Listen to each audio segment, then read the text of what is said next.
સુરતના માંગરોળ તાલુકામાં કીમ નદીમાં ઉપરવાસમાં ભારે વરસાદના કારણે પાણીની ભારે આવક થઈ નદી બે કાંઠે વહી રહી છે, જેના કારણે વેલાછા ગામના ફાર્મ હાઉસમાં નદીનું પાણી ઘૂસ્યું। માત્ર 1 કલાકમાં જ ફાર્મ હાઉસમાં ઘૂંટણસમું પાણી ભરાયું। લાખો રૂપિયાનું નુકસાન થયું છે।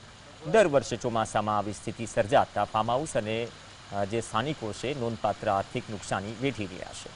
સ્થાનિક વહીવટીતંત્રએ નદીકાંઠાના વિસ્તારોને સતર્ક રહેવા अपील करी है અને પૂરગ્રસ્તોને રાહત પૂરી પાડવા પગલાં લેવાઈ રહ્યા છે। વર્ષે આવી રીતના જ અમારા ફાર્મ હાઉસમાં પાણી ઘૂસી જાય છે।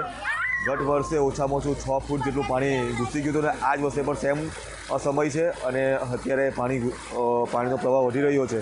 અમને ચિંતા થાય છે કે કોઈ વધારે નુકસાન ન થાય અમારા ફાર્મ હાઉસનું। પણ કૃપા છે કે ભાઈ આ પૂર હવે આવવો નહીં જોઈએ।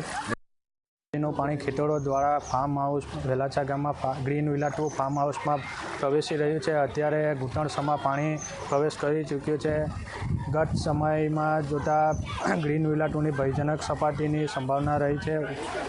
ગયા વર્ષે પાણી આવેલું ગ્રીન વિલા ફાર્મ હાઉસમાં 1 ફ્લોર જેટલું પાણી ભરાઈ શકે એ રીતેની અમારી સંભાવના